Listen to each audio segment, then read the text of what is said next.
अस्सलाम वालेकुम। मैं हूं डॉक्टर अकील जावेद और आप देख रहे हैं एजे हेल्थ टीवी। ये प्रोग्राम होम्योपैथिक स्टूडेंट्स के लिए या जूनियर डॉक्टर्स के लिए किया जाता है। तो किसी पेशेंट को कोई मसला हो तो अपने मॉडल से रब्ता करें। तो पठान भाइयों को डेरा मनाना, सलेमा शेख पंजाबी भाइयों को जी आयन, उर्दू भाइयों को खुश आमदेद। आज का जो प्रोग्राम है वो है वजाइनल ड्राइनेस। इसके बारे में बात करेंगे कि ये वजाइनल ड्राइनेस क्या होती है। बेसिकली खुश्की की वो हालत है जो वजाइना जो होती है, इसकी कुदरती नमी यानी नेचुरल लुब्रिकेशन जब कम हो जाती है और इसके नतीजे में जलन, खुश्की और दर्द और इस किस्म की प्रॉब्लम पैदा होते हैं और कुर्बत के लम्हात जो है वो कठिन हो जाते हैं, पेनफुल हो जाते हैं। तो उसको हम, इस हालत को हम वजाइनल ड्राइनेस का नाम देते हैं। यानी कि इंदाम नहानी की जो अंदरूनी झिल्ली है उसमें म्यूकसा जो होता है वो कम हो जाता है। ये पूरा एक नेचुरल लुब्रिकेशन है, वो काम नहीं करती। तो रिजल्टेडली इसको हम एक वजाइनल ड्राइनेस या शर्मगाह की खुश्की का नाम देते हैं। अच्छा, ये जो म्यूकसा है या ये जो लुब्रिकेशन है ये बहुत ज़रूरी है इंसानी सेहत के लिए। इसे एक तो बैक्टीरिया जो है उससे भी महफूज रहते हैं और सफाई सुथराई भी रहती है। तो ये कुदरती एक नमी अल्लाह ताला ने एक लुब्रिकेशन पैदा की है जो कि होनी चाहिए खातून में। और जाहिर है कि जब वो कुर्बत के लम्हात आते हैं तो हम बिस्तरी के दौरान भी इसमें अगर ये होगी, यानी कि ड्राइनेस कह रहा हूँ, नमी होगी तो वो अमल आसानी से होगा, अदरवाइज फिर उसमें मसाइल पैदा होते हैं। अच्छा, वजूहात पे बात कर लेते हैं। सबसे बड़ी वजह इसकी हार्मोनल डिस्टर्बेंस है। एक हार्मोन होता है ईस्ट्रोजन, जो ख़वातीन का लव हार्मोन भी कहलाता है। अगर उसकी कमी हो जाए तो ऐसी ख़वातीन में प्रॉब्लम स्टार्ट हो जाती है। ये हार्मोन जो है बुनियादी तौर पर ओवरीज के अंदर बनता है और वहीं पे इसका प्रोडक्शन का सारा काम अंजाम पाता है। उसका काम जो है इंदाम नहानी या शर्मगाह की दीवारों को मॉइस्चर या लुब्रिकेशन देना होता है। इस जगह में खून की जो ब्लड सर्कुलेशन है, खून की जो रवानी है वो बेहतर करते हैं ये हार्मोन और कुदरती लुब्रिकेशन प्रोवाइड करते हैं। तो ये वो साइंटिफिक अमल है जिस तरह मतलब एक ईस्ट्रोजन काम करता है और ईस्ट्रोजन किस तरह इसको मतलब कमी को पूरा करता है या उस अमल में शामिल होके इसकी प्रोडक्शन बढ़ाता है। अच्छा, इसकी कमी, ईस्ट्रोजन की जब कमी होती है तो इसके बहुत सारे वजूहत हो सकते हैं। मेनोपॉज भी एक वजह हो सकती है। दौरान बच्चे के पैदाइश जो पोस्टपार्टम पीरियड होता है या ब्रेस्ट फीडिंग के दौरान जो अमल होता है, इसमें भी ये जो वजाइना है ये खुश्की की तरफ चली जाती है। उसकी बुनियादी वजह ही इस हार्मोन का कम बनना या ना बनना होता है। कुछ ख़वातीन में स्ट्रेस यानी कि ज़हनी दबाव बहुत ख़तरनाक है, जिसमें ओवरऑल गड़बड़ पैदा करता है। तो स्ट्रेस भी एक वजह हो सकती है। उससे जो एंटी डिप्रेशन मेडिसिन को ख़वातीन अगर इस्तेमाल करती है, कि स्ट्रेस की जो दवाई इस्तेमाल करती है, वो भी एक वजह हो सकती है। या जो एंटी हिस्टामिन्स मेडिसिन होती है, एलर्जी की दवाएं होती हैं तो हम जिस्म के लिए खाते हैं, बाज़-औक़ात वो भी इसकी प्रोडक्शन में कमी पैदा कर सकती है। ब्लड प्रेशर की मेडिसिन यानी कि बीपी की जो मेडिसिन हम लोग इस्तेमाल करते हैं, ख़वातीन इस्तेमाल करती हैं, उससे भी प्रॉब्लम हो सकती है। थायराइड ग्लैंड्स के अगर इशू हों और बार बार थायराइड ग्लैंड का अगर मसला बन रहा हो तो वो भी एक प्रॉब्लम हो सकती है। बार बार इन्फेक्शन अगर बनता है तो वो भी इस लुब्रिकेशन में कमी का बायस बन सकता है। और ये जो एक कुदरती अमल है लुब्रिकेट रखने का वजाइना को, ये शर्मगाह को, वो मुतासर हो सकता है। इस मसले को समझने के लिए चंद टेस्ट हमें करवाने होंगे कि इसकी बेसिक वजह क्या है। जैसे ईस्ट्रोडल एक टेस्ट कहलाता है। इसका हम मेडिकल में इसको E2 लिखते हैं। बेसिकली ये ओवरीज को फंक्शन को देखने के लिए होता है कि क्या ये ओवरीज की वजह से प्रॉब्लम तो नहीं होगी। फिर एक टेस्ट होता है FSH और LH टेस्ट। ये थायराइड, ये टेस्ट भी करवाए जाते हैं। और इसके अलावा थायराइड प्रोफाइल टोटल, जिसमें TSH है, T3 है, T4 है, ये भी करवाने चाहिए ताकि इसकी प्रॉपर डायग्नोसिस हो जाए।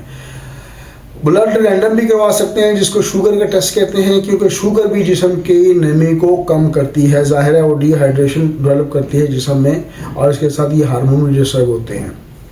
और अगर इन्फेक्शन का मतलब शुबा हो या शक हो तो वजाइनल स्वैब टेस्ट होता है वो करवाएं, उससे हमें प्रॉपर डायग्नोसिस करने में आसानी पैदा होगी। मैं हूं डॉक्टर अकील जावेद, AJ हिल टीवी यूट्यूब चैनल है, इसको सब्सक्राइब कर दें और आप ये टीवी देख रहे हैं।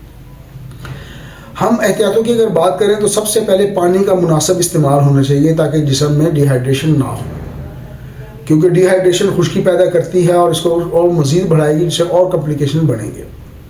उसके बाद हम ये जो परफ्यूम्ड वॉशेस इस्तेमाल करते हैं, ये जो साबुन हैं जो परफ्यूम वाले हैं, ये केमिकल वाले हैं, वो भी जिस्म के लिए मतलब ठीक नहीं होते और आपके pH को डिस्टर्ब करते हैं। केमिकल बेस्ड होते हैं ये साबुन, तो कोशिश करें कि ये कम से कम इस्तेमाल करें, बल्कि ना इस्तेमाल करें।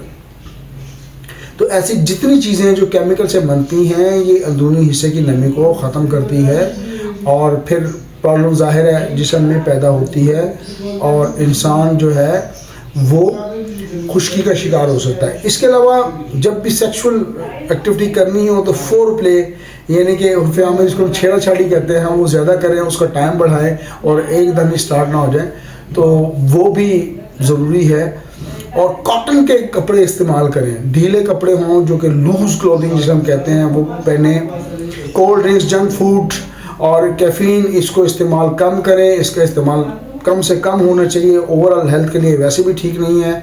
ज़हनी दबाव से बचें, स्ट्रेस कम से कम लें, क्योंकि स्ट्रेस जो है वो ईस्ट्रोजन की प्रोडक्शन को कम कर देता है, उसकी सतह को कम कर देता है। तो स्ट्रेस हमने बिल्कुल नहीं लेनी, या अगर लेनी भी ज़रूरी है तो कम लेनी है। तो ये वो चीज़ें हैं जो इससे मुतल्लिका थी कि वजाइनल ड्राइनेस क्या होती है, उसकी एहतियातें क्या होनी चाहिए, टेस्ट क्या होने चाहिए। इसको हमने एक पूरा एक सिस्टम आपसे डिस्कस किया। आपको पता है कि होम्योपैथी में बहुत सारी मेडिसिन हैं जो अच्छी होती हैं सेहत के लिए और इंसानी सेहत को बहाल कर सकती हैं, लेकिन डिपेंड करता है कि जो मेडिसिन हैं वो अलामात के मुताबिक इस्तेमाल करें, क्योंकि होम्योपैथी सिर्फ एक चीज़ का इलाज नहीं करती, टोटलिटी ऑफ सिम्टम्स पे बिलीव करती है और टोटल सिम्टम को देखते हुए अगर आप मेडिसिन सजेस्ट कर लेंगे तो इंशाअल्लाह ताला कोई वजह नहीं है कि पेशेंट ठीक ना हो। तो अद्वियात पे बात करते हैं। सारे 10 जो बड़ी मेडिसिन है, जो पहली मेडिसिन मेरे जहन में आती है या क्लिनिकल एक्सपीरियंस में शामिल है, वो है सीपिया। इन ख़वातीन के लिए बेहतरीन है जिनमें ईस्ट्रोजन की कमी हो जाए, जो वजाइनल ड्राइनेस है या जो शर्मगाह है वो खुश्क हो और उसमें लुब्रिकेशन बहुत कम हो या ना हो, हम बिस्तरी में दर्द हो, पेनफुल इंटरकोर्स जिसे हम कहते हैं, और ये चीज़ें हो, चिड़चिड़ापन अगर साथ में शामिल हो जाए, इरिटेबिलिटी हम इसको कह सकते हैं, और ऐसे मसाइल से शिकार हों, तो ये मेडिसिन वहाँ पे बहुत अच्छा काम करेगी। और इंशाअल्लाह ताला अल्लाह के हुक्म से अगर आप सिम्टम से मैच करते हैं मेडिसिन देंगे आप डॉक्टर हज़ार, तो इंशाअल्लाह ताला अफाका होगा। अगली मेडिसिन नेट्रम्योर से बनती, नेट्रम्योर है जो कि नमक से बनती है। इन ख़वातीन के लिए मौजू है जिनमें जिस्म में मजबूरी खुश्की हो, बालों का मसला साथ में चल रहा हो, जनरल बॉडी के जो खुश्की के मामला, स्किन उनकी ड्राइनेस हो, पानी की कमी मौजूद हो, और वो जज्बाती तनाव, इमोशनल प्रेशर को, खुदा न खास्ता को सदमा, को ऐसा जज्बाती मोहब्बत में नाकामी और इस किस्म की स्ट्रेस से गुजरी हो, तो उनके लिए बेहतरीन मेडिसिन और इंशाल्लाह अच्छा काम करती है।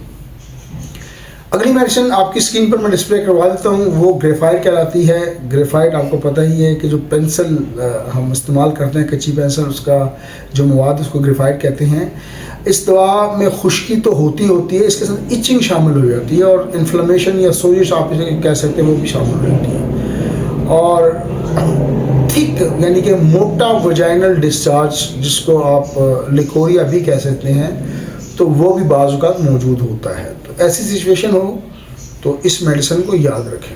अगली मेडिसिन लैक्सेस, सांप के जहर से बनने वाली जहर को मारता है। तो ख़वातीन जिसमें ये जहर कूट कूट के बड़ा हो, मेनोपाज वाली ख़वातीन के लिए बेहतरीन मेडिसिन है जो मेनोपाज में जा रही हों, और ख़ास तौर पर जो हार्मोन की कमी के साथ साथ हॉट फ्लैशेस, गर्म सेंसेशन यानी कि हीट सेंसेशन भी महसूस हो, वो सांप वाली प्रॉपर्टीज़, हसद भी मौजूद हो, माजरत के साथ होती नहीं है, लेकिन चूँकि मेडिसिन के अलामात हैं मुझे बतानी पड़ती हैं, तो इसको इस्तेमाल करें।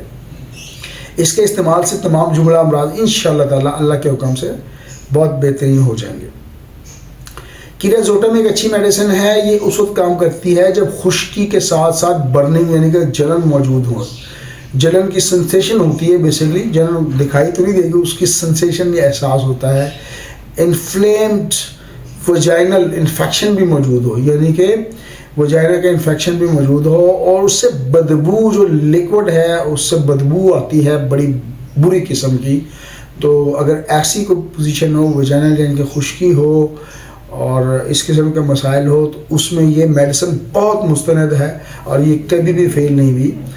तो इसको हम नज़रअंदाज नहीं कर सकते और इस पे हम मतलब हमें काम करना चाहिए। ये मेडिसिन बड़ी बेहतरीन और बड़ा अच्छा काम करेगी इंशाल्लाह। ख़वातीन हज़रत हमारा एक व्हाट्सएप ग्रुप है जिसको हम अलामात बताएं दुआ पूछे का नाम देते हैं। व्हाट्सएप ग्रुप है, अगर आप उसको ज्वाइन करना चाहें तो मुझे अपना नाम और शहर का नाम भिजवा दें, व्हाट्सएप कर दें 0322441640 पर। तो आपका मैसेज जैसे ही मुझे आएगा मैं आपको लिंक भेज दूंगा या आपको ऐड कर लूँगा, तो आप उससे मुस्तफ़ीद होते रहेंगे। उसका तरीकाकार ये है कि जब आप कोई अलामात हमें पूछते हैं, अगर आप स्टूडेंट हैं या डॉक्टर हैं, तो हम आपको रिप्लाई में उस अलामात के मुताबिक मेडिसिन बता देते हैं। तो दुआ में याद रखें। Me doctor Aqeel Javed is signing off right now. Thank you. अल्लाह हाफिज़।